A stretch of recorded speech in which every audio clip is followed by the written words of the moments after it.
ese tiempo, ya superaron 20 años. Lo que queda claro es que si finalmente a uno en el pregrado le enseñan que las normas de derecho penal y de derecho procesal penal son límites al poder punitivo del Estado, no es una exageración concluir que el juez de control de garantías es la personificación de esa función. Entonces este juez todos los días está resolviendo una pregunta básica y ¿es proporcional, es razonable, es necesario restringir un derecho personalísimo frente a otro derecho personalísimo de otro interviniente o frente a un interés del Estado o frente a un interés de la sociedad? Al resolver esas preguntas, pues precisamente en el transcurso del tiempo ha ido variando su intervención.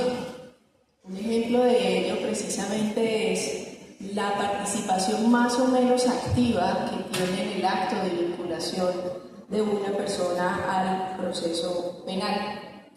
Iniciamos con un juez prácticamente fedante de ese acto de imputación para estar en estos momentos, después de 20 años, hablando de un control formal, un control material, precisamente por parte inicialmente del juez de control de garantías. Si ello es así, entonces quisiera preguntarle, doctor Muriano, ¿cómo ha sido a lo largo de estos 20 años el transcurso, la participación del juez de control de garantías en esa formulación de imputación, desde que se habló sencillamente de dar una constancia de la realización de ese acto, pasando por un control formal y para estar hablando incluso ahora de control material? Bien, bueno, buenas tardes a todos los presentes. Quiero indicar, me siento muy honrado de estar en este auditorio muy distinguido, con personalidades en el mundo del derecho penal, con personalidades de la academia, de la judicatura. Entonces, quisiera agradecer muchísimo la invitación. Para abordar el tema que propone la doctora Carolina, pues es importante, ya usted lo indicaba, que el de garantías empoderó el sistema procesal penal oral acusatorio, el proceso penal oral por tendencia acusatoria, o el proceso de adversarial que tenemos a partir de la ley 906 del año 2004. Es muy importante recordar lo que ocurría en esa época. Pues teníamos un sistema mixto, inquisitivo, como para muchos mixto de tendencia inquisitiva. Pasábamos a un sistema adversarial acusatorio. Para muchos podemos pensar que la sociedad Colombia, la sociedad colombiana no está preparada todavía para enfrentar un sistema de esas características. No obstante, la voluntad de los impulsados, finalmente el legislador dio lugar a esa ley 906 del año 2004, derivada por supuesto del acto legislativo del año 2002. Hay que recordar que inicialmente el juez de control de garantías fue concebido, ya lo indicaba la doctora Carolina, una especie de funcionario fedante o fedatario de los actos de investigación adaptados por parte de la Policía Judicial de la Fiscalía de la Nación. Así lo determinaba de manera muy expresa el acto legislativo. Pero fue precisamente la matización, o si ustedes quieren, la modulación de los fallos del Corte Constitucional, quienes a partir efectivamente del año 2003 empezaron inicialmente bajo la revisión del acto legislativo, la sentencia C-293 del año 2003, y posteriormente con la sentencia del 591 del año 2005, se empoderó y se construyó casi que jurisprudencialmente la figura del juez de control de garantías como un juez constitucional. Recordemos que inicialmente fue concebido como una especie, insisto, de funcionario, o ni siquiera de funcionario, sino de función, que cumplirían eventualmente los jueces penales municipales y que tendría solamente el control de la validez de los actos, que significaba el acto legislativo. Pero esa parte quedó sin efecto como consecuencia de la sentencia de la Corte Constitucional, y a partir de ello se empezó la construcción jurisprudencial de un juez de control de garantías que iba a devolver al proceso penal el principio de reserva judicial que tanto anhelaban muchos de tiempo atrás. Recuerden que veníamos precisamente de épocas muy difíciles de recorte de garantías. Muchos recuerdan la época precisamente de la justicia regional, de la forma que el sistema adquisitivo limitaba las garantías de los ciudadanos que posteriormente, a pesar de la jurisprudencia constitucional, sobre la base de la construcción de garantía, las estructuras legales y organizacionales de la rueda. Entonces, con la llegada del control de garantías se devuelve el principio de reserva y de protección judicial dentro del proceso penal. Y es la época entonces en que nosotros vemos un control de garantías empoderado, dueño del proceso penal, en esas etapas preliminares, en donde esas decisiones empezaron a tener una connotación muy especial en el mundo académico y en el entorno en general, y muchos, es un criterio personal, muchos se asustaron efectivamente con esa situación y dieron lugar que muchos han denominado como la reforma del sistema procesal penal acusatorio, es decir, ante la visualización de control de garantías con amplios poderes constitucionales. Muchos pensaron que eso iba a debilitar la posibilidad de la persecución eficaz del delito. Entonces viene esa contrarreforma que muchos han destacado, muchos analistas, muchos teóricos sobre estos asuntos, que se deriva de la ley 1142 del año 2007, no sin antes indicar leyes de restricción de garantías como la ley 1142 del año 2006, recordemos la ley 890, recordemos las restricciones de la ley 98 del año 2006, y así sucesivamente tenemos normas posteriores como la ley 1453 y la ley 1542, que finalmente fueron vistas como normas que limitaban la discrecionalidad del control de garantías al interior del proceso penal. Ese puede ser un segundo periodo que uno puede identificar en este trasegar de lo que ha sido el juez de control de garantías del año 2004 a la fecha. Es esta la época en que nace la idea, el concepto de la imputación como un mero acto de comunicación, recordemos, ¿no? que retumba y guarda tumbado durante muchísimo tiempo en las audiencias preliminares. Recuerden que el acto de imputación es un acto de mera comunicación. Entonces vemos allí cómo ese control inicialmente tenía el juez de control de garantías, esa iniciativa de control, que se vio limitada por esa premisa tan fuerte frente al hecho de que la imputación era un mero acto de comunicación. En ese movimiento pendular que ha tenido efectivamente el proceso penal colombiano, vemos cómo durante mucho tiempo se tuvo esa tendencia hasta, dicen muchos, el año 2017-2018, cuando nace la doctrina de la teoría de los hechos jurídicamente relevantes, por supuesto creada, construida por la honorable Salvación de la Corte Suprema de Justicia. A partir de esa teoría, entonces, muchos dicen que el juez de control de garantías nuevamente fue habilitado en sus controles para no tener ya una actitud pasiva del proceso penal, mucho menos dentro de la imputación, sino para empezar a ejercer un control ya positivo, como inicialmente había sido concebido, en actos tan esenciales dentro del proceso penal como la audiencia de formulación de imputación.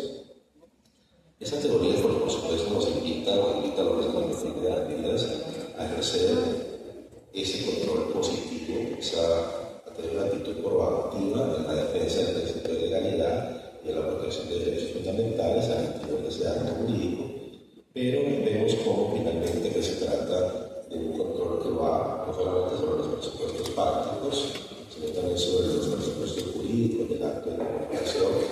Muchos consideran que esta apertura que tenemos, o que tiene la Organización de Control de Garantías para ir más allá de lo que había, existe la posibilidad también eventualmente de empezar a conseguir la idea de control sobre los elementos de conocimiento que puedan soportar la imputación, y ese es el momento en el que creo yo que nos encontramos en la actualidad. Un juez de control de garantías nuevamente liberado hacia la posibilidad de ejercer un control mucho más amplio sobre el proceso penal, sobre los actos de investigación en la Fiscalía, pero especialmente en la audiencia de formulación de imputación. Rápidamente tenemos primero un principio donde hay un control de legalidad formal con una validez. Se pasó a un control de legalidad formal y material. Después quedó claro que era un control legal y constitucional. Y ahora estamos pensando, muchos piensan que el juez de control de garantías se enfrenta a dilemas distintos, como por ejemplo, no si debe ejercer control material sobre la imputación, sino si ese control debe ser fuerte, debe ser un control intermedio o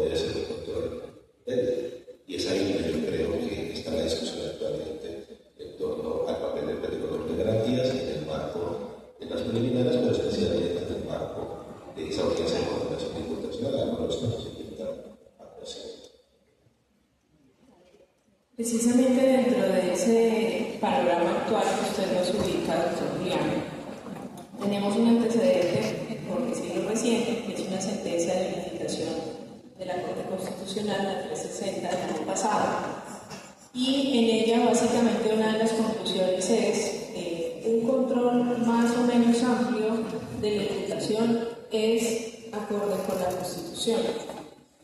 Pero cuando la Corte manifiesta eso, doctor Cristian, ¿a qué se está refiriendo que puede hacer control el juez de control de garantías? ¿A los hechos? ¿A lo jurídico? ¿O incluso usted diría que llegaremos a un momento en que vamos a un control de lo probatorio, de la suficiencia probatoria? Doctora Carolina, buenas tardes. A los compañeros del panel, al público que nos acompaña también, buenas tardes. Doctora Carolina, yo lo respondería así.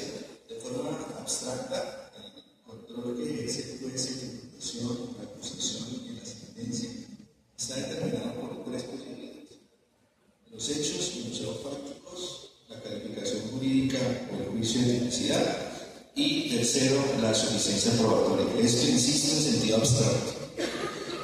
La jurisprudencia, a efectos de delimitar el papel del juez en la imputación y en la acusación, ha ido desarrollando conceptos como el control formal, el control restringido, el control limitado, el control excepcional, el control más o menos amplio, incluso últimamente el control de extremos.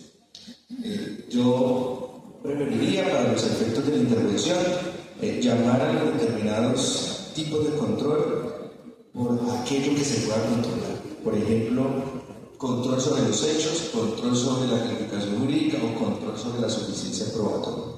Esto quizá pues, pueda ayudar un poco en el proceso de aprendizaje que entendemos está liderando la Corte Constitucional y la Corte Suprema de Justicia, y ayuda de pronto un poco a que podamos delimitar con mayor rigor el papel del juez en imputación o en la acusación. Bien, en concreto, vamos a referirnos a esas tres posibilidades. El control sobre los hechos o los enunciados fácticos.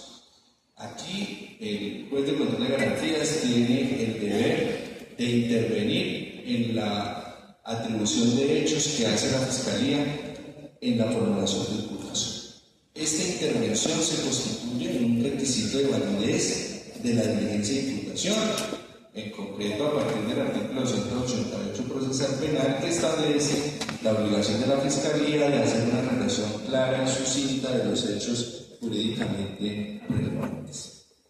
En ese orden, la Fiscalía debe exponer una hipótesis fáctica, y si esa hipótesis fáctica carece de detalle, carece de claridad o carece de suficiencia, el juez de control de garantías debe intervenir para evitar validar ese acto de imputación. Esto, si se quiere, es lo que hemos conocido como control formal. El segundo aspecto, el control sobre la calificación jurídica o sobre el juicio de tipicidad.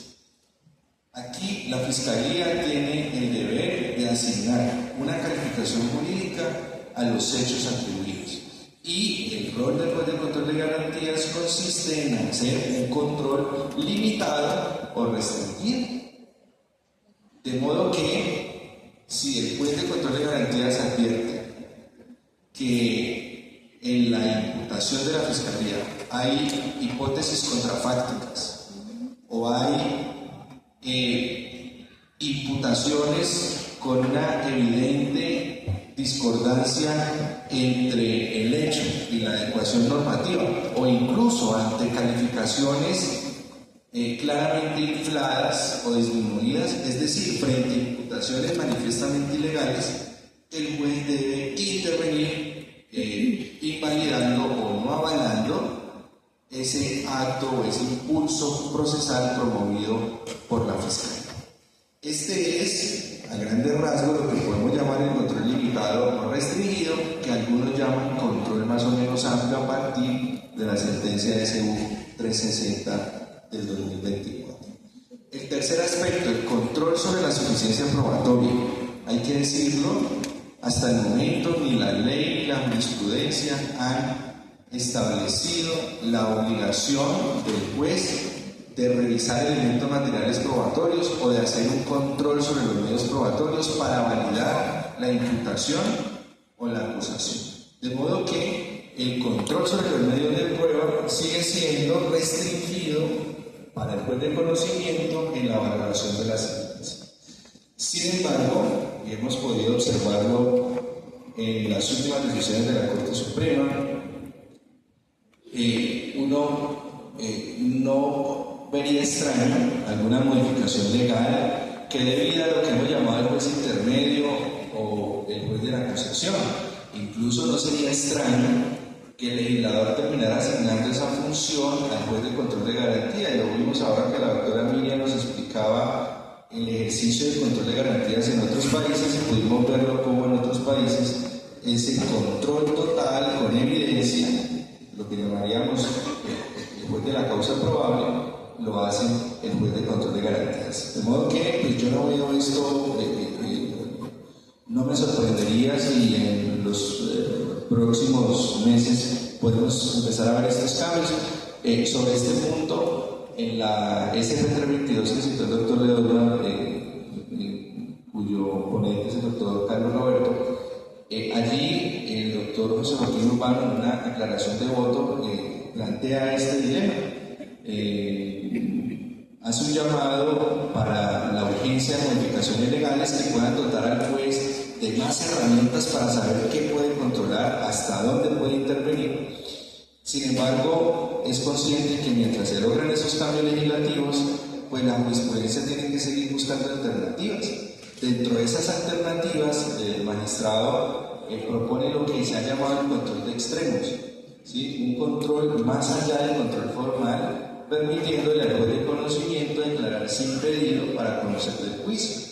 E incluso se propone desde esa SP, en concreto desde la aclaración de voto, que el juez de control de garantías quede habilitado para hacer un control de evidencia, con lo que tendríamos un control total, es un control material con suficiencia probatoria, a la manera de los juicios de causa probable, los llamados mini juicios de sistemas procesales como los de Puerto Rico y Estados Unidos.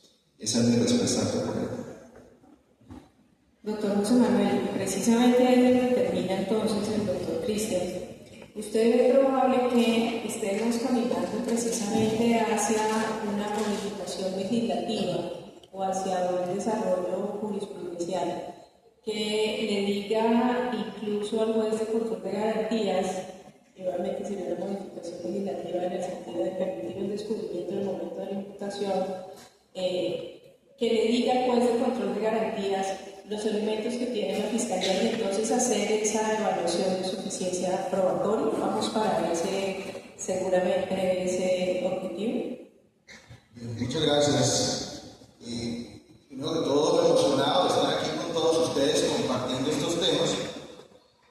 Y debo señalar frente a la pregunta, voy a partir de una anécdota para dimensionar lo que ha sido la evolución del sistema en 20 años. En alguna oportunidad, cuando inició el sistema, nos encontrábamos en unas charlas dadas a los jueces con funciones de control de garantías. Me encuentro con un juez recién nombrado que me indicaba que la situación era muy sencilla de acuerdo con lo que se le había explicado.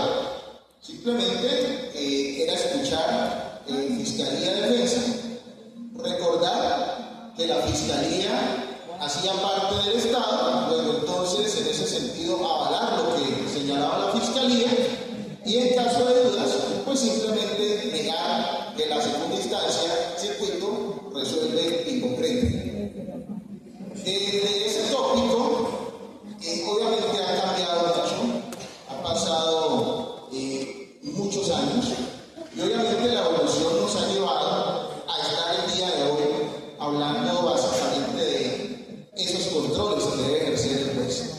Y la labor no es nada sencilla, porque tiene que partir inicialmente de ese cambio de chip, que a pesar de los 20 años, todavía en muchas ocasiones pareciera que la división que nos ha planteado la ley 906 frente a los roles no está sumamente terminada. Fiscalía tiene precisamente una labor muy importante, pero dentro de la imputación, ese viene a ser un acto de parte. Pero es un acto de parte que es debidamente controlado y obviamente en estos momentos, como lo ha dicho el doctor Julián, el doctor Cristian, estamos hablando ya no solamente de un control formal de la revisión de la norma y básicamente con una lista de chequeo hacia el artículo 288 establecer si el fiscal cumplió o no cumplió su cometido, sino que va mucho más allá y la responsabilidad del juez va mucho más allá en la medida en que ciertos actos de la Fiscalía no comportan siempre aspectos de legalidad, no siempre están acomodados conforme la Constitución y la ley, y podemos tener muchos casos en los cuales hay un distanciamiento entre las circunstancias fácticas y jurídicas que son visuales para el juez, y de ahí es donde se plantea si efectivamente debemos hablar de control material, que lo estamos viendo frente a sentencia la SU 360 de la Honorable Corte Constitucional, donde se habla de un control más o menos amplio, pero también encontramos por otro lado la posición que ha venido definiendo la Corte Suprema de Justicia en sus últimas y recientes pronunciamientos, donde se habla de un control restringido o limitado. Ahora, frente a la pregunta que usted me hace, doctora Carolina, que ya es entonces entrar a hablar de ese tema de la suficiencia probatoria, pues obviamente esto nos trae una dificultad que es lo que el juez de control de garantías no ve, porque el juez de control de garantías tiene acceso básicamente a esas circunstancias fácticas, esos hechos, e igualmente ese juicio de tipicidad al cual ha hecho alusión el doctor Cristian. Pero frente a ese otro tema, no tiene esos elementos para entrar a concluir si hay algún tipo de distanciamiento entre el facto que presenta la Fiscalía con su calificación jurídica respectiva bajo un sustento probatorio que permita al juez de control de garantías entrar a determinar si lo que le está ofreciendo la Fiscalía al procesado efectivamente tiene un verdadero sustento o simplemente es humo, donde en muchos casos, como lo hemos visto, se han inflado los cargos muchas veces para buscar preacuerdos, para buscar allanamientos, pero que el sustento probatorio no existe. Eso no está a la luz del juez con funciones de control de garantías. Y en ese sentido, entonces, la respuesta tendría que ser, requeriría una modificación legislativa para poder entrar a asumir ese control de una manera más válida, ya sea un juez intermedio o sea el juez con funciones de control de garantías. Máxime que si estamos hablando de que el acto de imputación puede ser objeto de una aceptación de cargos, y esa aceptación conlleva indefectiblemente a convertirse o a servir de acusación, como nos lo dice el 293, pues obviamente esa aceptación que va a dar lugar a una sentencia tiene que tener un mínimo de asidero probatorio, y ese control no esperemos que lo haga el juez de conocimiento, porque allí podrían encontrarse hierros y obviamente eso nos va a traer problemas de tiempo y demás, de celeridad, sino que si ese control se hiciese por parte de un juez con funciones de control de garantías, obviamente respetando la integridad de los actos de fiscalía, no metiéndose en camisa de 8 varas, es decir, lo que tiene que ver con el rol de fiscalía, pues perfectamente entonces podría ser válido que ese juez diera un poquito más allá, y obviamente esa aceptación de cargos iría con unos elementos muy importantes. Doctor Julián, si volvemos a la sentencia de unificación y nos enfocamos en el control o la calificación jurídica, creo que todos, la mayoría, llegaríamos a la misma conclusión de la Corte en esa sentencia, de considerar que en ese caso debió haber un control por parte del juez de control de garantías e incluso por parte del juez de conocimiento cuando se trataba de un caso donde la encarcelada de una mujer adolescente a la que se le tocaba su cuerpo sin consentimiento, y en ese sentido pues, no podía quedar como un mero atentado a la honra, sino que debía considerarse como un atentado a la integridad sexual de esa adolescente. Pero si vamos a casos mucho más delicados, como podría ser que la Fiscalía impute un homicidio culposo, pero se considere que no es culposo sino con dolo eventual, o la Fiscalía considere que lo que hay es un hurto agravado por la confianza, pero se considera por parte del juez que lo que hay es un abuso de confianza. Eso podría, el control de la calificación jurídica llegaría hasta allá por parte del juez de control de garantías. Bien. Pienso que es muy importante en ese tema aclarar que el hecho de que se pueda hacer un control, de control de garantías sobre la imputación, pues no implica sustituir el rol de la Fiscalía dentro del proceso penal. Porque ello implicaría que ya no sea la Fiscalía la que propone la imputación, sino que sea el juez de control de garantías el que la construye y la formula efectivamente. Eso, pues, por supuesto, desvirtúa el sistema, lo podría desbaratar y realmente perderíamos el sentido del rol o los roles que debe cumplir cada uno de los cuerpos forestales dentro del mismo. Pero, definitivamente, y en eso coincidimos, pues, estamos aquí, el juez de control de garantías puede adoptar una metodología de requerimiento de observaciones dentro de la audiencia de formulación de imputación, a partir de las cuales, pues, advirtiendo problemas de legalidad, advirtiendo situaciones en las cuales pues, se vulneran garantías precisamente porque ese juicio de tipicidad no se ha hecho de manera correcta, donde no hay claridad sobre los hechos de la imputación.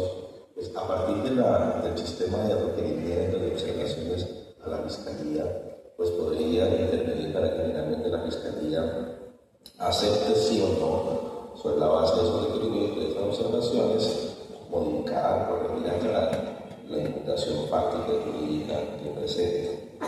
Ahí se abre un escenario que muchos, pues, por supuesto, lo plantean académicamente, sigue siendo un escenario académico, un problema académico, pero que tarde o temprano se va a constituir y hay un problema que pueda tener soporte, bien sea legal o bien sea judicial.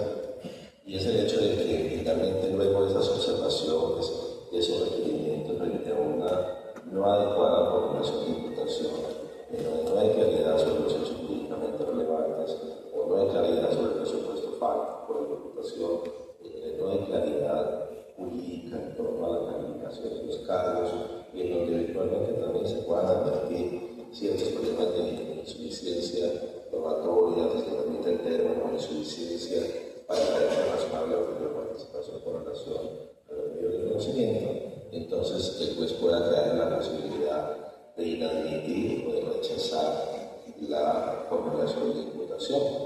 Por supuesto pues, que esto es bastante fuerte desde el punto de vista de nuestro sistema, porque realmente después de 20 años pues, no hemos podido conseguir todavía la idea de que efectivamente el fiscal llegue a la audiencia de formulación de imputación y salga con una imputación rechazada o salga con una imputación inadmitida o eventualmente se quede sin caso, por decirlo de una manera mucho más didáctica. Entonces, valdría la pena preguntarse si en alguna situación se plantean situaciones complejas donde un juez de control de garantías le puede decir a la Fiscalía que le considera que si no es un homicidio culposo, sino que obviamente es un homicidio por fuero electoral, pero en esas hipótesis el juez no podría llegar allá porque ya estaría reemplazando probablemente al rol de la Fiscalía o la hora que usted postula en torno a si pues considera que es un abuso de confianza, pero la imputación es por un hurto agravado por la confianza. Son detalles ya muy grises de fino detalle, en donde si el juez interviene, pues estaría reemplazando a la Fiscalía la formulación de imputaciones a este tiempo el diseño del sistema. Pero definitivamente sí el sistema de observación de requerimientos que pueda formular el juez de control de garantías a la Fiscalía en el marco de la formulación de imputación sobre esos aspectos que ustedes muy bien han destacado, pues podría eventualmente dar un garantía y eso tendríamos ya residencia también los panelistas y ya sería esa propiamente la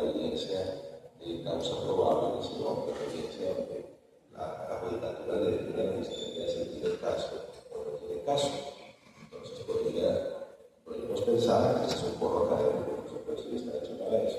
Podemos pensar en una imputación rechazada o en una imputación inadmitida, donde después dice el fiscal, le devuelvo la imputación para que usted me la vuelva a traer a mí o me la vuelva a poner a la para que realmente tenga un caso con suficiencia de vacuna, suficiencia jurídica y suficiencia práctica. Entonces eso nos pondría en un escenario en donde definitivamente la Fiscalía tendría ya el desafío de presentar imputaciones muy rigurosas, muy serias, muy concretas ante un juez de control de garantías, porque de no hacerlo así, pues puede perder el examen. Entonces, si pierde el examen, pues se va a ver obligado a repetir. Yo, haciendo un símil, le puedo ocurrir cuando un estudiante presenta un examen ante el profesor y el profesor le dice, mire, mejor vaya, estudie y vuelve y se presenta. Entonces, esta situación realmente podría señalar el marco de esta audiencia de formulación de imputación donde surja esa causa, ese juicio de causa probable, y entonces el juez puede dar lugar a rechazar y a admitir o devolver la imputación para que finalmente la pena sea subsanada, la pena sea corregida y por eventualmente la pena se entienda que no hay caso y entonces la Fiscalía regrese a la etapa investigativa para finalmente acopiar o conectar los elementos de las 34 horas suficientes para que finalmente esa imputación pueda hacer eso. Una imputación y México, como muchos años se dijo, no hubo una imputación, implicaría una imputación segura de la cuestión jurídico fácil. Y yo había hablado también, y eso lo daría definitivamente, investigaciones mejor elaboradas, programas metodológicos mejor definidos, alta capacitación de la policía judicial, muy buena coordinación de la Fiscalía, porque si cuando van a llegar al nivel de control de garantías, van a llegar y tienen que llegar con una muy buena imputación. Ese juez ya la puede rechazar, ese juez ya la puede inadmitir, y la puede devolver. Entonces, académicamente ese es un escenario que vale la pena considerar, y esa es la manera, como lo ha dicho el doctor Cristian, de empezar a pensar esa audiencia intermedia, ¿sí?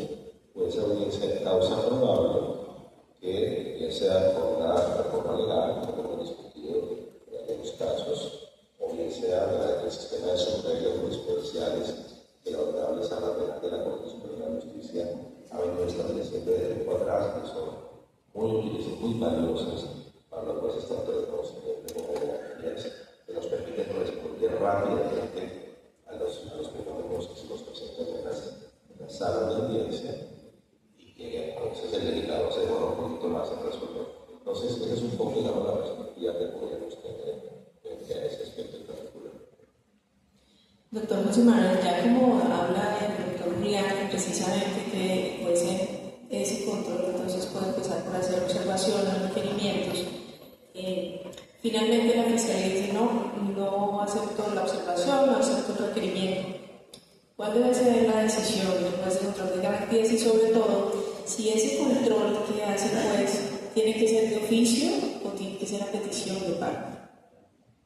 Muchas gracias, doctora Carolina. En efecto, dentro de esa evolución del juez con funciones de control de garantías, hemos tenido situaciones donde se habla de un juez pasivo a ese otro juez que debe ejercer un control formal, y hoy en día, incluso lo señaló el día de hoy la doctora Miriam, ante esa posibilidad de control material restringido, que básicamente opera cuando hay unas graves afectaciones a las garantías fundamentales. Y precisamente la función del juez de las audiencias preliminares es la de tener en cuenta, darle prioridad a esas garantías fundamentales. Es un juez que se señala, tiene que andar todo el tiempo con la Constitución y establecer básicamente bajo una ponderación de derechos muy importante en la toma de sus decisiones. Si ello es así y ese juez tiene una importante labor de garantía de derechos fundamentales, esa labor no solamente debe provenir de una petición de parte, sino que igualmente de manera oficiosa, cuando observa que hay alguna afectación grave a esas garantías fundamentales, debe de proceder de conformidad. Es decir, debe ser bajo una solicitud de parte o de manera oficiosa. En primer lugar, ¿qué es lo que se recomienda? Básicamente, hacer la anotación para que el fiscal correspondiente, ante esa observación, haga la propuesta como debe ser, bajo la Constitución, la ley y obviamente regido siempre bajo esa ley 906 que le permite a ese juez ejercer ese control no solamente formal sino también material.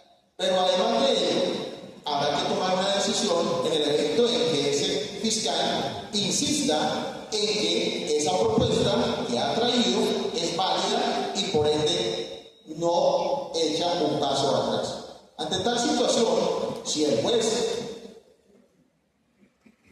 considera que efectivamente están dados esos situaciones que afectan las garantías fundamentales, debe tomar una decisión, considero yo, en mi opinión, de invalidar esa imputación y obviamente tiene que ser una decisión debidamente motivada a través de un auto que posibilite la interposición de recursos para que, en efecto, esa situación pueda ser observada a plenitud y se evite un desgaste innecesario, se eviten nulidades posteriores cuando ese juez decide callar y dejar simplemente que la afectación pase de largo.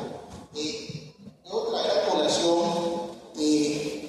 el maestro Luigi Ferraioli, en su texto Justicia Penal y Democracia, significó o señaló básicamente, abro comillas, significa precisamente tutela, hablando del proceso penal, significa precisamente tutela de aquellos valores o derechos fundamentales cuya satisfacción, aún contra los intereses de la mayoría, es el fin justificador del derecho penal. Esos son las garantías que debe promover un juez con funciones de control de garantías y obviamente debe evitar a toda costa la afectación del proceso y adoptar una decisión como la que es. Doctor Cristian, ya que el doctor José Manuel precisamente habla de un auto y habla de la posibilidad de interponer recursos, ¿usted qué consideraría qué recursos admitiría de esa decisión?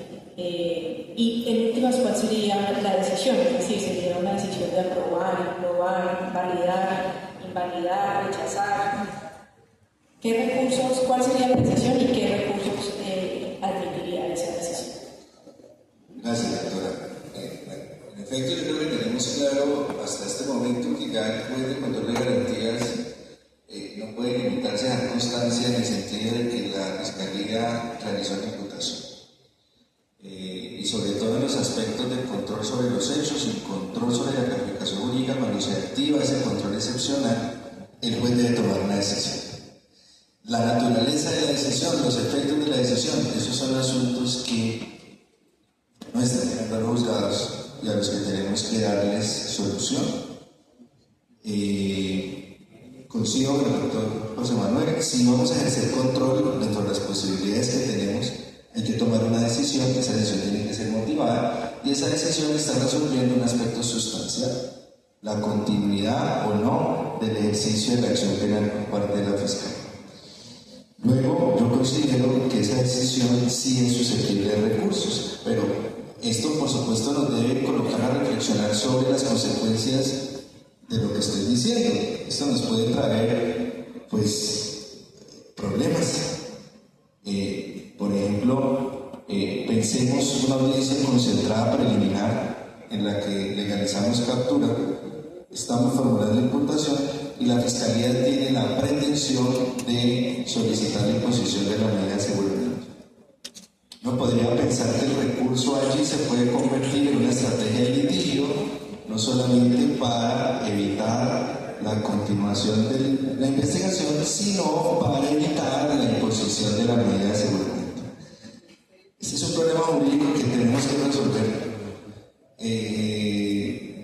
Yo debo traer aquí una una propuesta que llevó el doctor Julián Chica a los conversatorios que hemos hecho en la sala penal. A mí me parece que esa es una propuesta de solución que puede resolver este dilema. Es decir, la posibilidad de que el juez de control de garantías pueda ejercer control dentro de los límites que hemos comentado y al tiempo que no se sacrifique el derecho que tiene la parte de solicitar el control de la decisión.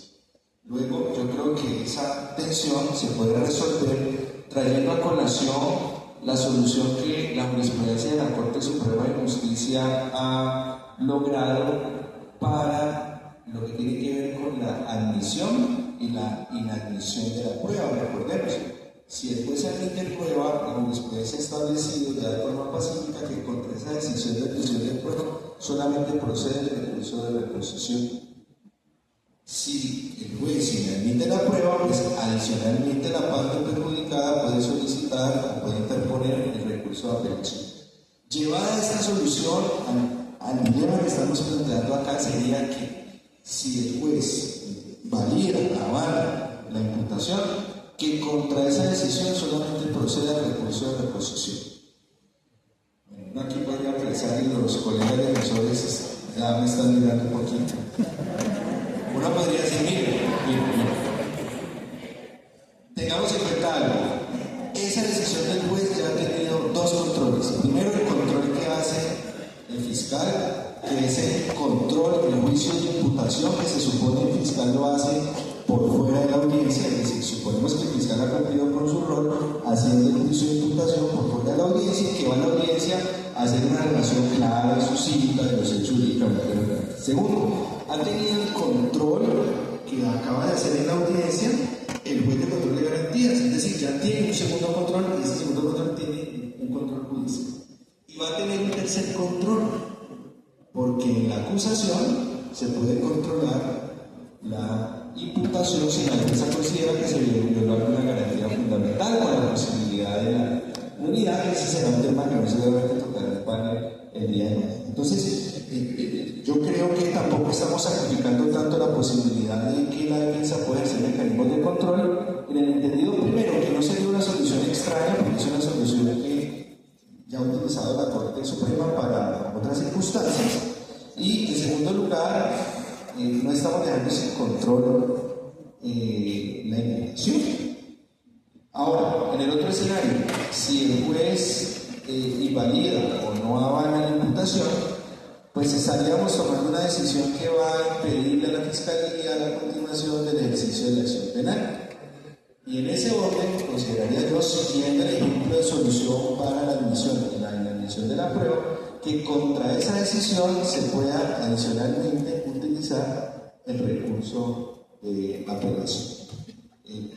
Es una propuesta aquí en borrador a partir de la discusión que estamos llevando a cabo, pero sin duda esto deberá ser ya motivo de que los colegas vamos pensando, porque este es un problema, es un asunto que ya está en los estados judiciales. Gracias.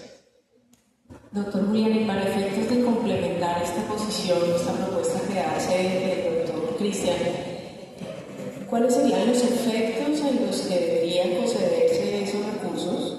¿Sí? El recurso de apelación, como en la propuesta que hace el doctor cuando la imputación sea rechazada o no avalada, y en particular, ¿cuál sería el efecto en ese escenario que pone precisamente en una audiencia preliminar concentrada donde ya se legalizó captura, estamos en formulación de imputación y la Fiscalía tiene una pretensión de imposición de medida de aseguramiento? ¿Qué pasaría además con esa libertad? ¿Cuál es el efecto de la libertad? A mí mínimamente establecemos medidas contenidos de las expresiones que hemos utilizado: validar, procesar, admitir, devolver, hay que pensar, digamos, esos términos de manera mucho más dilatada, de manera mucho más tranquila, para meramente establecer que se dedica a cargar los derechos. El doctor Cristian dice que tendríamos un problema los jueces de control de garantías presentan a la persona capturada, legaliza una captura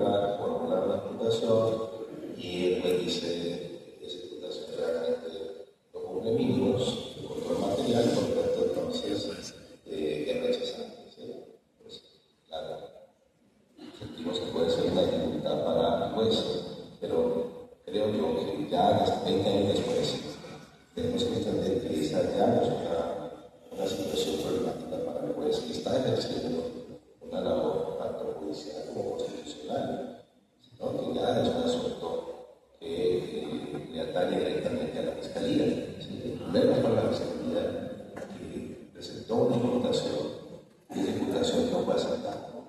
Entonces, es ahí donde yo creo que es muy importante darle la importancia. Es muy importante, muy relevante, reconocer la relevancia que puede tener el control del juez de garantías frente a la imputación.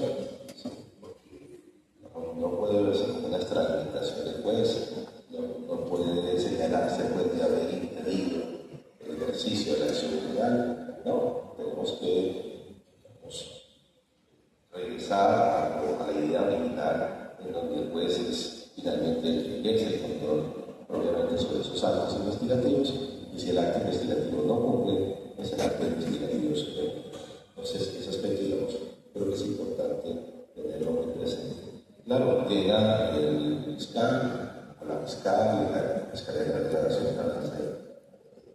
manejar en términos institucionales, y presenta al capturado, se realiza la captura, pero la imputación no pasa a los mismos y es inadmitida o es utilizada de vuelta, validada. ¿Cuál puede ser la consecuencia de ello? Si no hay caso, pues no hay forma de una persona continúe privada de la libertad. Por tanto, entonces, lo que sobrevive necesariamente es que se detecte la libertad inmediata de quien tiene la condición propiamente de capturado, que no pudo ser imputado porque realmente no había imputación. Bien. Recursos. Yo pensaría que, por supuesto, esto hace parte de un diálogo mucho más amplio, por supuesto, de carácter muy académico, pero, por supuesto, garantizar la doble instancia es lo que corresponde, ¿sí? Reposición y apelación para la Fiscalía, dado que es un acto de parte. Se presenta la imputación en la Fiscalía, por lo tanto, es a la Fiscalía a la que se le puede rechazar, devolver, permitir, invalidar, entre otras. Y podría entonces la repetición y la apelación para que finalmente el superior jerárquico funcional determine si se puede control de garantía es válido o inválido la imputación de manera correcta o no correcta. Pero definitivamente, si dejamos solamente el recurso de reposición, pues va a hacer que el examen y el control sea mucho más estricto, porque es que ya la Fiscalía no va a tener la posibilidad de la doble instancia o la posibilidad de la imputación, sino que va a tener solamente la reposición. Claro, eso que podría generar investigaciones, insisto en ello, mucho más depuradas, profesionalmente mejor llevadas, programas metodológicos mucho más rigurosos, porque es que ya no tengo yo como fiscal sino la reposición. Pero tras de que me invalidan, solamente tengo la reposición. Entonces, eso podría depender en un momento determinado que la función investigativa, de declaración, sea mucho más eficaz, para considerarlo, por supuesto, académicamente. Y en ese sentido, entonces, los recursos podrían tener lugar atendiendo a esas circunstancias. La libertad podría ser concedida de manera inmediata y en caso de que se concedan los recursos, especialmente en este caso la apelación, pues podría tener un efecto definitivo de tal manera que la actuación continúe por parte de la Fiscalía de Apelación, el acopio de colección de elementos material probatorio y a la espera de que finalmente se detenga si hay caso o no hay caso. ¿Sí? Y insisto, si hay persona privada de la libertad, el 295 pasa a recordar la importancia de ese artículo, la reafirmación del principio de libertad. Por lo tanto, entonces, lo que debe sobrevivir inmediatamente es la libertad del capturado para luego ser imputado. La defensa podría, en otra hipótesis, podría solicitar la invalidez o el rechazo o la intervención de la imputación. Pienso académicamente que no podría ser así. ¿Por qué? Porque como es un acto de parte, está impulsado por la Fiscalía, no tendría la defensa legitimidad para finalmente imputar el mismo. Pero, por supuesto, son razones académicas que tienen que estar expuestas, por supuesto, a controversia. Ahora que tocamos precisamente el tema de la libertad, y para ser respetuosos con el tiempo que nos está quedando, vemos de todas formas que existe un consenso en que el tema de la actividad hemos ido de un avance, es decir, hemos ido de lo menos a lo más, de una función meramente federal a un control material de imputación. En tema de libertad, doctor Cristian, ¿cómo ha sido la situación? ¿Realmente ha sido un avance en el sentido que siempre se ha desarrollado el sistema o el sistema transcurrido yendo a ese norte que es el artículo 295 del Código de Procedimiento Penal que habla sobre la afirmación de la libertad?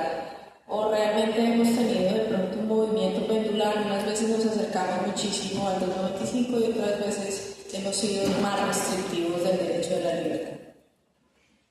Gracias, doctora. Yo considero que hemos avanzado en procura de derecho a ser juzgado dentro de un plazo razonable. Es decir, yo creo que si miramos atrás, desde la vigencia del sistema, y revisamos las causales de libertad que tenemos en el momento, podemos concluir que a lo largo de estos 20 años hemos ido construyendo causales de libertad para todas las etapas del proceso. Incluso hemos construido una causal genérica de libertad que es el plazo máximo de duración de la detención preventiva. Y digo que hemos avanzado porque si recordamos el texto original de la ley 906, vamos a caer en cuenta que solamente el legislador estableció dos causales de libertad, la que llamamos la causal cuarta, numeral 4 del 17, que empieza a correr desde la formulación de imputación y que se interrumpe con la presentación del escrito de acusación, y la causal quinta, numeral 5 del 317, que empieza a correr con la presentación del escrito de acusación y que se interrumpe con el inicio del juicio.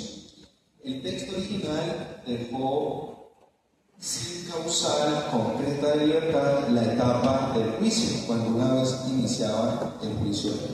Esto trajo bastantes problemas, tener una tensión entre el derecho a ser juzgado dentro de un plazo razonable y los fines constitucionales de la medida de aseguramiento. Esta tensión tuvo que resolverse acudiendo a la teoría del plazo razonable de la Corte Interamericana, que a su vez trajo el Tribunal Europeo, para ver cómo a partir de esos criterios de construcción del plazo razonable podíamos establecer un plazo legal, porque no teníamos plazo legal. Esto, por supuesto, significó problemas para los defensores, porque les costó mucho obtener el reconocimiento de este derecho. Por fortuna, la ley 1760 del 2015 y 186 del 2016 resolvieron esta situación. Estas leyes crean dos nuevas causales de libertad, la que llamamos la causal sexta, numeral sexta del 317, que empieza a correr ahora sí desde el inicio del juicio oral y que se interrumpe con el anuncio del fallo. La segunda, la causal nueva, que es la adición del parágrafo primero del 307, señala un término máximo de duración de la detención preventiva. Ese término es de un año, es decir, en principio, la medida de aseguramiento de detención preventiva no puede durar más de un año. Ese año se puede prorrogar en ciertos delitos, como los delitos de la justicia especializada, los delitos con 3 o más imputados o acusados, los delitos de corrupción o los delitos sexuales. Entonces, digamos, doctora Carolina, para responder su pregunta, que si lo miramos desde la evolución legislativa, hemos ido mejorando hacia el derecho a ser juzgado ante un plazo razonable. Las causales de libertad por vencimiento de términos se constituyen en un límite al poder punitivo que evita que la medida de aseguramiento tome vicios punitivos y que esto afecte, por supuesto, la presunción de inocencia. Sin embargo, esto no quiere decir que no tengamos aspectos por mejorar. En la actualidad son varios los retos que tiene el juez de control de garantías en audiencias de libertad. Esos retos van, por ejemplo, de la problemática que tenemos con la causal cuarta de libertad, cuando la Fiscalía presenta el escrito de acusación por fuera del término legal, y la teoría de derecho esperado que ha desarrollado la jurisprudencia de la Corte. La carga probatoria que tiene la Fiscalía para solicitar la prórroga de la medida de aseguramiento, el término que tiene la Fiscalía para solicitar la prórroga, si lo debe hacer antes del vencimiento del año, si lo puede hacer después, y le podríamos agregar la discusión que estamos empezando a dar a partir de la ley 2477, que reforma el Código de Procedimiento Penal, ley que duplica los términos en materia de libertad cuando se trata de feminicidios y de homicidios cometidos contra niños. Entonces, estamos empezando a discutir estas cuestiones. Doctora Carolina, en conclusión, si lo vemos desde el punto de vista legislativo, la evolución que ha tenido el sistema ha sido en procura de esa protección, pero todavía quedan muchos temas por desarrollar y muchos temas esperando criterios y reglas jurisprudenciales. Dos puntos de los que tocan el doctor Cristian y el doctor José Manuel. Siendo el primero lo que tiene que ver precisamente con la causal cuarta del artículo 317 y esta teoría del hecho superado que se ha construido jurisprudencialmente. Si estás de acuerdo con esa posición, precisamente que establece la Fiscalía presenta un escrito de acusación fuera del término, la defensa antes de que lo presente precisamente ha solicitado la libertad por vencimiento de términos, pero como finalmente al momento de la audiencia ya se presentó el escrito de acusación, entonces se entiende que se ha superado el hecho que da lugar a la restitución de la libertad. ¿Usted se encuentra de acuerdo con esa posición? Bueno, muchas gracias. Lo primero que debo señalar y debemos recordar, este es un acto académico y debo resaltarlo por lo siguiente que voy a señalar. Y la respuesta es no, y procedo a sustentar el porqué de una manera muy respetuosa. Básicamente porque lo que se nos dijo cuando entramos en un sistema de corte acusatorio es que, contrario a lo que sucede en un sistema de corte inquisitivo, donde hay restricción de la libertad, aquí lo que hay es goce de la libertad. Al punto que cuando iniciaba el sistema, considerábamos que en nuestras cárceles iba a bajar la población. Y hoy en día nos encontramos que ya ni las estaciones de policía, que son lugares de paso, dan abasto. El artículo 13 de la Constitución Política nos habla precisamente de esa libertad, nos habla igualmente de la Constitución de las garantías y que obviamente la regla general dentro de este sistema es el del goce de la libertad. Situación que ratifica la Ley 906 de 2004, cuando leemos sus artículos segundos, norma rectora de carácter prevalente, y lo concordamos también con el 295 de la misma normatividad, para establecer básicamente que la regla general es la libertad y lo excepcional es la restricción. Pero además, también para qué se hace el proceso penal, para rodear de garantías a esa persona que está siendo procesada, que está siendo acusada de la presunta comisión de una conducta punible y se encuentra ante el poder inmenso del Estado, creador de las reglas de derecho por donde han de transitar. Y en ese caso no es si a mí me gusta o no me gusta, sino que hay un debido proceso que se debe respetar. Si tenemos en cuenta ello, entonces, y vamos a la causal cuarta, el 317, la misma nos señala que de conformidad con esos tratados y convenios de derechos internacionales que ha suscrito Colombia y donde nos habla del plazo razonable, pues el plazo razonable es el que se tiene para que una persona esté privada de manera excepcional como una medida cautelar durante el transcurso del proceso. Un año, la regla general. Pero además también le dice su libertad, su privación de libertad puede ser revisada.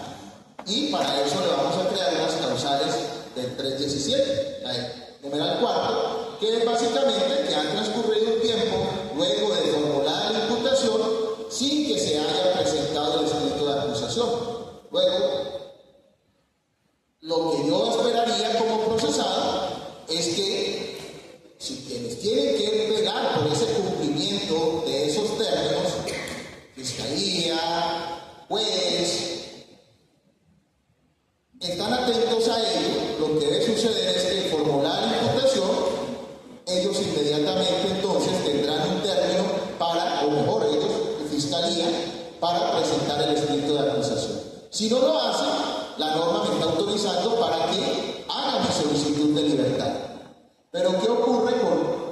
pronunciamientos que han sido señalados de una manera pacífica, y es básicamente que creo que se rompe el equilibrio cuando bajo el hecho superado se le dice al procesado que hace su solicitud de, luego de que los términos están vencidos, se le indica: señor procesado, vamos a la audiencia, y en la audiencia la fiscalía le saca calientito el escrito de acusación de hace unos minutos presentó. Incluso, ahora que soy coordinador del centro de servicios, encuentro graves problemas. Uno de los problemas que encontré fue escritos de acusación donde aparece un nombre X que no es, un delito que no es, aparece unos hechos jurídicamente relevantes que no son. Pero no nos preocupemos, porque vamos a audiencia de formulación de acusación y allá vamos a tener la posibilidad de corregir, modificar, adicionar. Entonces, bajo ese tópico, obviamente facilista, pues entonces un fiscal que haya olvidado cumplir con su función dentro del término indicado fácilmente puede presentar el escrito de acusación. ¿Y qué pasa con el procesado? Finalmente se le priva de la libertad. Y esto no es que el proceso estamos hablando a favor del procesado o en contra de las víctimas, sino que estamos hablando de un debido proceso permeado por unas normas de carácter constitucional como lo es la libertad, que debe primar sobre todo esto. Entonces, mi respuesta, básicamente, respuesta académica, es que no es viable. Gracias. Doctor Giuliani, ¿cuál es su posición respecto a esa causa? Muy concreto, pero estoy un poco bien. Pienso que el hecho de que esa jurisprudencia de la honorable secretaria de Salud Pacífica alrededor de la tesis de derecho superado tiene mucho que ver con la doctora Miriam hace algunas horas, y la importancia que tiene la víctima dentro de nuestro proceso penal. Hay que recordar que el proceso penal construido sobre la base de las garantías, pero no solamente de las garantías del procesado, sino también de las garantías de la víctima. Y hay una amplia dispensa de jurisprudencia, tanto de la Corte Constitucional como de la Honorable Sala Penal de la Corte Suprema de Justicia de las Ciudades. Entonces, ¿cuál es la víctima clara de esta de protección judicial? Tenemos que el artículo 25 de la Convención Americana de Derechos Humanos establece la protección judicial como derecho, pero no solamente como derecho de los procesados, sino como derecho de los ciudadanos en general. Para este caso, de las víctimas como sujetos pasivos de una conducta delictiva, sea víctima directa o indirecta, para el caso del perjudicado. Entonces, cuando una víctima queda desprovista de protección judicial, porque finalmente pudo darse una condición, un recargo o una situación del Estado, en este caso concreto del Estado representado, la Fiscalía General de la Nación, y no da lugar a una libertad. Esta libertad de todo los derechos de esta víctima es considero que no es algo admisible desde el punto de vista de la constitucional, especialmente en ese enfoque de protección de víctimas. Entonces, considero que es plausible que, a pesar de que no es lo deseable, puede evitarse el error por parte por la omisión, por el olvido, tal, o cualquier otra situación en un momento determinado se haya presentado y pueda lograr subsanar la actuación a partir de la presentación del escrito de acusación. Y pienso yo que esa es la razón por la cual la Corte y durante muchos años ha establecido de manera pacífica esa línea alrededor de la posibilidad de entregar la omisión oportuna de la presentación del escrito de acusación para efectos de cortar el término de la causa de muerte. Eso considero que debe ser la razón, o es posiblemente la razón esencial por la cual se ha creado el derecho superado para estas situaciones en particular. Y dado que tenemos, insisto, un sistema de coordinación entre derechos de víctima, derechos de victimario, finalmente ello puede resultar plausible. Además de ello, la enfatizada profundidad, como pueden igualmente que decían, teniendo la posibilidad de juzgamiento en plazo razonable, porque dice que conserva por la reforma de la ley 24/27 del 2025. Ahí están los presupuestos de la ley 16 del año 2015 y 1886 del año 2016. Entonces, no se vulnera realmente el principio de retribución en un plazo razonable, pues finalmente pasa ese año o puede prorrogar la medida de aseguramiento, entonces ayuda a lograr que finalmente se pueda restablecer la libertad de personas que se pueda involucrar en el proceso de carácter penal. Además, porque finalmente no es que el Estado haya desistido de llevar a juicio a ese ciudadano, sino que por razones de carácter administrativo, por supuesto no deseables, pero reales, pues pueden dar esa serie de situaciones, pero sin duda no obedece a la falta de voluntad de la proyecto de investigación de la Fiscalía de la Nación de llevar a la persona a juicio, sino en situaciones que seguramente son ajenas a esa ley. Por lo tanto, yo considero que esa tesis de la naturaleza penal de la Constitución de la Justicia en torno al hecho superado, pero resulta plausible y grave la protección de víctimas y se me parece que es algo que no debemos permitir. Bueno, doctor Cristian, ¿cómo va a ser la decisión mayoritaria de esta sala? ¿Usted qué posición tiene respecto a esa teoría? Posición académica.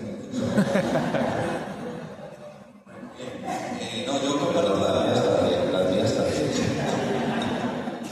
Yo comparto la tesis del doctor José Manuel. Yo considero que el derecho a ser juzgado entre un plazo razonable es un derecho del acusado. No es incompatible con los derechos de las víctimas, ni tampoco es incompatible con los fines esenciales de la justicia. Los derechos a la verdad, justicia, reparación y no repetición de la víctima se logran en la misma medida que logremos un juicio ágil, es decir, un juicio sin violaciones injustificadas materializaría no solamente el derecho a ser juzgado en un plazo razonable, sino el derecho de las víctimas a obtener pronta y cumplida justicia. Luego yo creo que sí, podemos conciliar estos extremos. Yo creo que podemos conciliar el derecho a ser juzgado en un plazo razonable y los derechos de las víctimas. Considero que así también lo resolvió en alguna oportunidad la Corte. Recordemos rápidamente que con la expedición de las leyes 1121 del 2006 y 1098 también del 2006, estos son las leyes de delitos contra menores y delitos de terrorismo, extorsión, secuestro y conexos.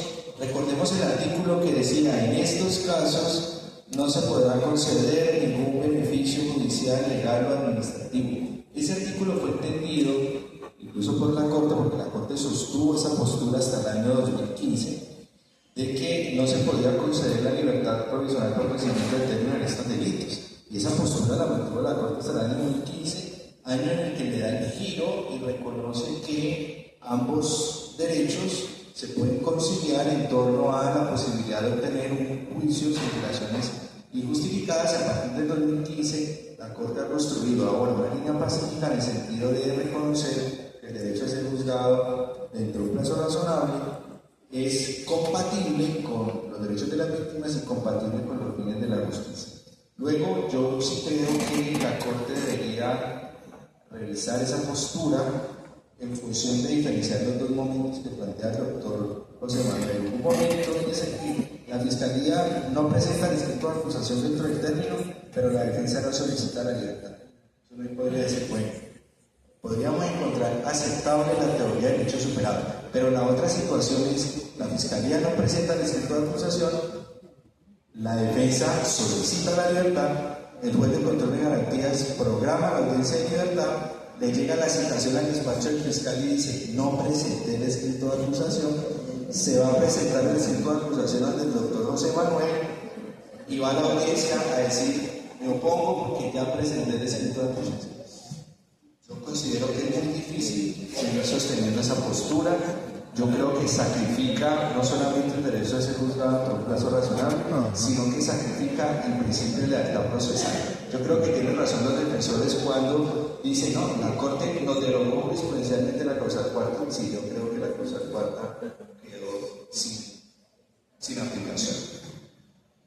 Bueno, y para terminar,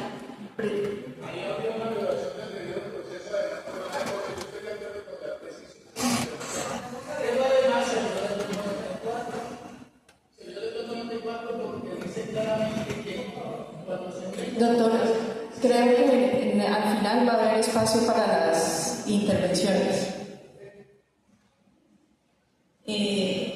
Precisamente entonces, para terminar y que eventualmente haya el espacio para las intervenciones, vamos al punto de la 2477. Uno lee la ley y encuentra en su artículo primero que el objeto de esa ley es precisamente promover la terminación temprana y oportuna o la emisión temprana y oportuna de decisiones judiciales, y entonces se encuentra que se hace más efectiva la anticipada, se incluye como extinción de la acción penal o como mecanismo para la reclusión, la reparación integral, pero se encuentra ahí el artículo 6 que no habla de figuras procesales para agilizar una decisión judicial, sino que termina duplicando el término de privación de la libertad de lo que tiene que ver con causales 4, 5 y 6 para delitos de feminicidio y delitos atentatorios contra la vida de niños, niñas y adolescentes. ¿Está acorde, doctor José Manuel, con el objeto de esa ley, el artículo 6 de la ley, o es un artículo colado, de pronto podría decirse? Rápidamente. Importante la ley en torno al contenido del artículo 317, básicamente ese parágrafo que hemos hecho alusión, pero si miramos en estos 20 años la evolución de la libertad concretamente el artículo 317 del Código de Procedimiento Penal, encontramos que en sus inicios era una norma no tan completa como la actual. Se crearon causales de manera posterior y a su vez las causales existentes se fueron ampliando los términos, porque lo que se nos había dicho era que iba a ser un trámite célere, breve, rápido, frente al cual íbamos a tener una justicia pronta. Sin embargo, la experiencia lo que nos ha mostrado es que las dificultades que se han venido permeando han impedido que se avance con tal rapidez. Esta norma creo que hace parte de esas otras que han venido modificando el 317 en torno a la libertad para robustecer el proceso, impidiendo que las personas que están privadas de la libertad vayan a perder, a generar una libertad fruto de una ampliación de términos. Considero que lo que también se debió haber hecho por parte del legislador en esa ley era entrar a determinar qué hacer para que el proceso sea más dinámico, para que sea más rápido. Porque, por ejemplo, un tema tan importante como lo son los preacuerdos, no buscamos una forma de que se agilicen y toda esa jurisprudencia de la Corte poderla aplicar en debida forma. Entonces creo que frente al tema de libertad, el remedio es muy simple, simplemente ampliar, duplicar términos, pero hay otras normas que trae la ley que son bien importantes, pero que pues, por el tiempo no podemos tocar. Igualmente, doctor Julián, para terminar, ¿es pertinente ese artículo con el objeto de la ley? Sí, muy concreto. Una vez he mencionado esos dos delitos, pero en el caso de los niños y adolescentes, para las personas que no pueden domicilio, ya tenemos evidentemente las identidades de garantías, como la ley de libertad de ciudadanos del Código de los Adolescentes.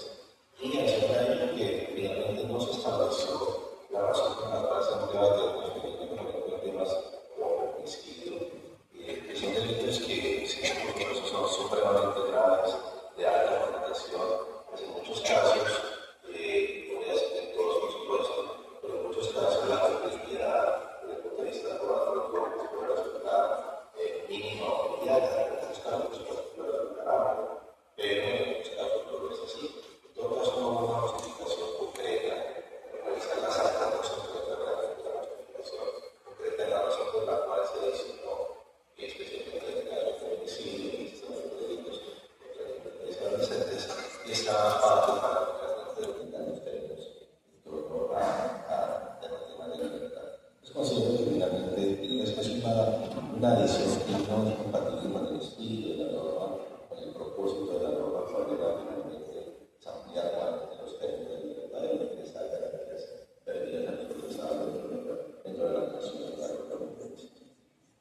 para cerrar entonces, doctor Cristian, ¿cuál es su consideración respecto a la 2476? Bueno, sí, yo estoy de acuerdo con mis compañeros en que esa modificación, esa adición que hacen los términos de libertad para los feminicidios y los homicidios contra menores no es el objeto de la ley, tampoco contribuye hacia la protección del derecho a ser juzgado ante un caso razonable, pero yo quiero decir esto. El derecho a ser juzgado ante un caso razonable y el derecho a un juicio sin dilaciones injustificadas no depende necesariamente de la causal de libertad. Es decir, no hay una coincidencia entre causales de libertad cortas y juicios cortos. Yo creo que los juicios cortos se logran en la medida en que desarrollemos en el sistema herramientas que permitan priorizar los mecanismos de determinación anticipada del proceso, de tal forma que a juicio solamente lleguen algunos casos que ameritan la atención del juez. Yo por eso quiero resaltar de la ley 2477 al menos dos aspectos en función a esto de lo que estamos hablando. La posibilidad de precaución, indemnización integral y sobre todo yo resalto la eliminación del parágrafo del 301. El parágrafo del 301 fue un obstáculo. La ley 1453 de 2011 congestionó los despachos judiciales y eso aumentó las libertades. Es decir, empezamos a fallar en el derecho de lograr juicios y violaciones justificadas porque congestionamos los despachos judiciales. Yo celebro realmente la eliminación del parágrafo del 301. Espero que los mecanismos de determinación anticipada del proceso cobren la relevancia que tuvieron al inicio del sistema, que sean más los asuntos que terminen de forma anticipada y que sean menos los juicios. Eso debería llevarnos a juicios realmente más concentrados.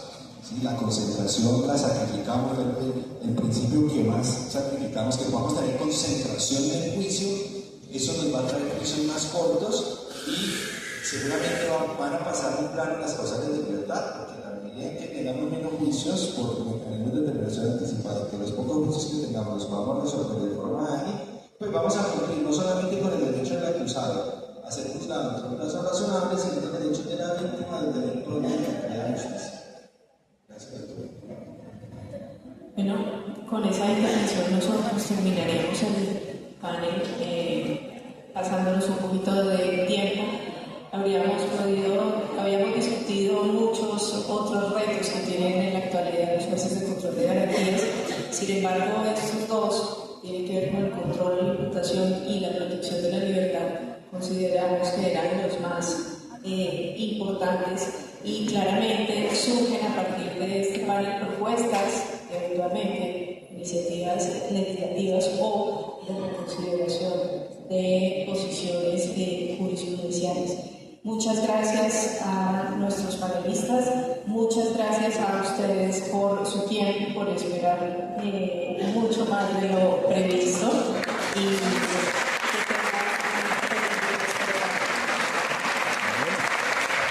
así termina el día de hoy académico. Excelente.